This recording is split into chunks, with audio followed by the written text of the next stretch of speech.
Welcome to our new video. आज हम anaesthesia का जो रैपिड रिवीजन है उसका टॉपिक कवर करेंगे और जो भी मोस्ट आईएमपी टॉपिक है, मोस्ट आईएमपी वन लाइनर है, वो इसमें हम सारा कुछ कवर करने वाले हैं। देखिए, नीट पीजी में 3 से 4 क्वेश्चन एनेस्थीसिया में रहने वाले हैं, तो ये जो 10 मिनट का वीडियो है वो आपके लिए बहुत इंपॉर्टेंट है।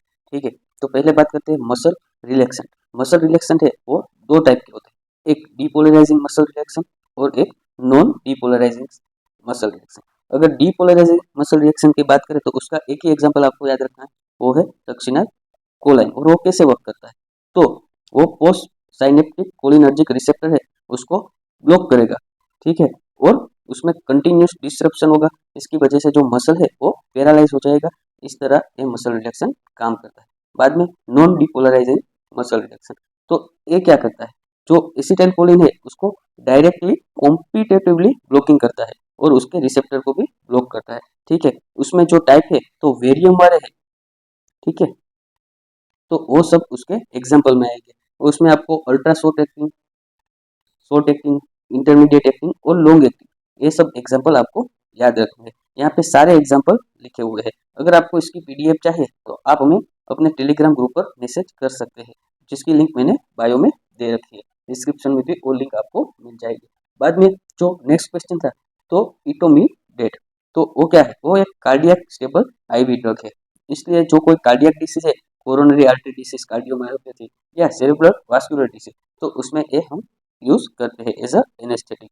बाद में पीडियाट्रिक्स में कौन सा एनेस्थेटिक हम मोस्टली यूज करते हैं, तो एलोथेन, सिवोफ्यूरन और नाइट्रिक ऑक्साइड, ये तीन आपको याद रखना है। जबकि जो ये भी आपको याद रखना है कि डेस्फ्यूरिन है, तो उसके वजह से लेरिंगोस्पाज्म होता है, तो वो हम पीडिया में यूज नहीं करेंगे। बाद में कौन सा एनेस्थेटिक एजेंट है, वो आपको देने पर कोई भी पेन नहीं होगा, तो उसमें आएगा कीटामिन। कीटामिन के है एंटी एनाल्जेसिक भी इफेक्ट है, इसलिए इंजेक्शन देने पर उसका कोई भी पेन नहीं होगा। बाद में क्वेश्चन पूछा गया था, ये है पीवाईक्यू। ठीक है, which of the following is the most commonly used to monitor the depth of anaesthesia, तो उसमें आएगा बाइस बैक्टीरियल इंडेक्स। बाद में investigation provide the most accurate prognostic information with respect to predictive risk of perioperative cardiac complication, तो उसमें आएगा डोब्यूटामाइन stress test. बाद में केप्नोग्राफी के आपको डायग्राम दिए जाते हैं और उस डायग्राम से आपको डायग्नोसिस करना होता है। अब ये पहला डायग्राम है, वो है स्पॉन्टेनियस रेस्पिरेटरी अफेक्ट। बाद में बात करें तो ब्रोंकियोस्पाज्म, तो ब्रोंकियोस्पाज्म में केप्नोग्राफी में ये डायग्राम दिखा जाता है। रीब्रीथिंग में ऐसा डायग्राम दिखा जाता है।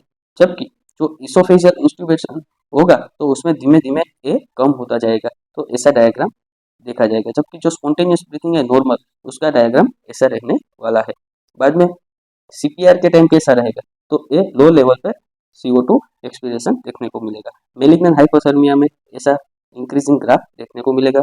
बाद में आगे बढ़े तो nicotine receptor antagonist is a muscle relaxation to recover from muscle weakness, तो मसल वीकनेस से हमें जो रिकवरी लेना है तो वो नियोस्टिग्माइन से होगा। बाद में सक्सेमिथियोन अथवा तो सक्सिनल कोलाइन, जो कि डीपोलराइजिंग एनेस्थेटिक एजेंट है, तो उसकी जो साइड इफेक्ट है काफ़ी बार पूछी जा सकती है, तो उसमें हाइपरथर्मिया, मसल रिजिडिटी और मेलिग्नेंट हाइपरथर्मिया देखने को मिलेगा। बाद में जो एंडोट्रेकियल हम ट्यूब डालते हैं, उसकी पोजीशन कंफर्म करने के लिए बेस्ट मेथड कौन सी है, तो उसमें आंसर आएगा एन टाइटल CO2 कंसेंट्रेशन।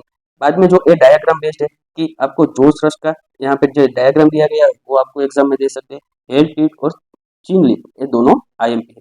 बाद में लंबर पंक्चर से काफ़ी सारे क्वेश्चन आते हैं, तो लंबर पंक्चर है तो हम किस जगह करते हैं, तो L3 और L4 के बीच में, और उसमें जो हमें रिक्वायरमेंट स्पेस है उसमें से फ्लूइड लेना होता है, मतलब कि CSF फ्लूइड टेपिंग करना पड़ता है। उसके लिए जो जो लेयर हमें PS करने हैं तो वो आपको याद रखना है। तो पहला आएगा स्किन, बाद में आएगा सबक्यूटेनियस टिश्यू, बाद में जो लिगामेंट आने वाले हैं supraspinous ligament, interspinous ligament and ligament flavum, बाद में ड्यूरामेटर, और आखिर में जो एरिकेटर स्पेस होगी उसमें से हम ये फ्लूइड कलेक्ट करेंगे।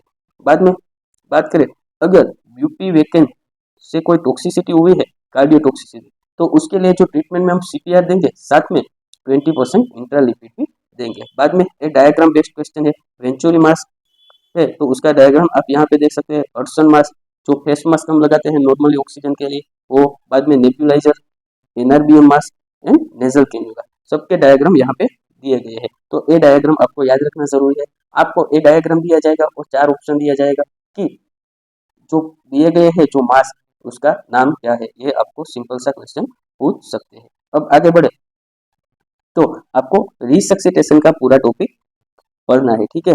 उसमें सीपीआर और ब्रीथिंग का रेशियो कौन सा है, पहला स्टेप कौन सा है, ये सब आपको बुक में से पढ़ना है। ये इंपॉर्टेंट टॉपिक है।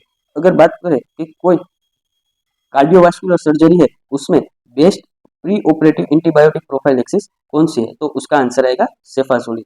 तो ये सब जो मैंने आपको बताए वो 5 साल के पीवाईक्यू और उसके टॉपिक एक्सप्लेनेशन के साथ बताए हैं। 3 से 4 क्वेश्चन आने वाले हैं, इसलिए काफी ज्यादा चांस है कि वो रिपीटेड होंगे। और इस साल जो 2 शिफ्ट में पेपर है तो काफी सारे क्वेश्चन है वो रिपीट हो सकते हैं। Thank you so much for watching.